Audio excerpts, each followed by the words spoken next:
অনেক মাঠে আমাদের যত দর্শক হয় তার থেকে অনেক অনেক গুণ বেশি দর্শক বিভিন্ন গণমাধ্যমের থ্রুতে খেলাটা দেখে। যেরকম আমি একটা খুব সহজ এক্সাম্পল দিচ্ছি, লাস্ট ডার্বিতে 48 লক্ষ লোক দেখেছে। 48 লক্ষ লোক কি মাঠে এসেছিল? আসেনি। 60,000 লোক হয়তো মাঠে এসেছে। তো এই 48 লক্ষ লোক খেলা দেখতে দিলে মাঠে 60,000 লোক হবে না, এটা আমার মনে হয় ভুল ধারণা। সাপোর্ট আনার পেছনে সেক্রেটারি হিসেবে একটা বড় সময় আমাকে ইনভেস্ট করতে হচ্ছে।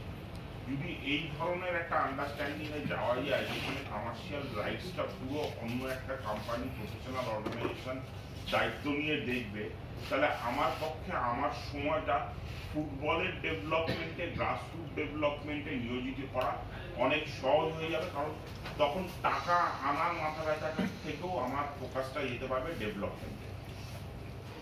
আরো স্ট্রেংথেন হোক, আরো আগে এগিয়ে যাই, এবং এটা সবে শুরু। সেটা উনিও খুব এক্সাইটেড, আমরাও খুব এক্সাইটেড। অবভিয়াসলি আমরা চাইবো আরো আগের সাথে কাজ করতে।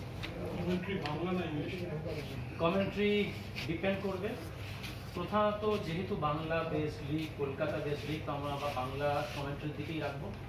কিছু পার্টিকুলার কি ম্যাচেস সেখানে আমরা ইংলিশ কমেন্ট্রিরও একটা প্রভিশন রাখবো। তো কোনো পার্টিকুলার লিগে হয়তো প্ল্যান আছে যে প্রি ম্যাচ শো হবে কোনো অ্যানালিস্টকে নিয়ে, হয়তো স্টুডিও থেকে হবে বা মাঠ থেকে হবে, কিন্তু এখনো অবধি সেরকম আমাদের আগামী কালের জন্যই কোনো রকম প্ল্যান নেই। কিন্তু যদি কোনো রকম হয় তো মোর দ্যান ওয়েলকাম। সমস্ত সোশ্যাল মিডিয়া মাধ্যমে যতগুলো প্ল্যাটফর্ম আমরা জানি, এবং এছাড়াও আইএফের সাথে তো অবভিয়াসলি আমাদের কথা চলছেই, এবং আলাদা আলাদা বিভিন্ন ক্লাব যারা গণমাধ্যমে খুব বেশি রকম অ্যাক্টিভ, তাদের সাথে কোলাবোরেটিভ পোস্ট এরা সমস্ত যাতে, এবং টিউটোরিয়াল ভিডিও, কারণ এটা একটা নতুন প্ল্যাটফর্ম, যে কোনো নতুন প্ল্যাটফর্ম এটাতে সরগরম হতে আমাদের সময় লাগে।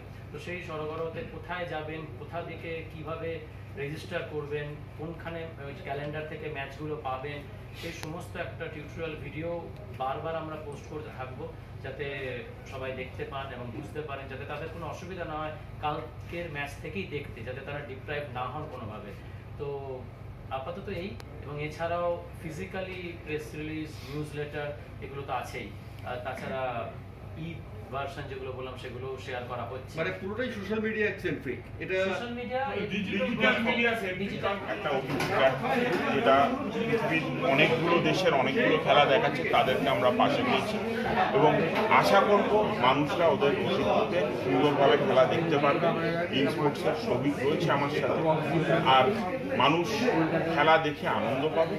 আর যেহেতু এটা একটা অ্যাপ বেসড খেলা দেখানোর ব্যবস্থা বা ওটিটি, তাই খেলা দেখার জন্য বাড়িতে বা টিভির সামনে থাকার দরকার নেই। মোবাইলে হোক, ল্যাপটপে হোক, টিভিতে হোক, যেখানে যখন ইচ্ছা খেলা দেখাবে।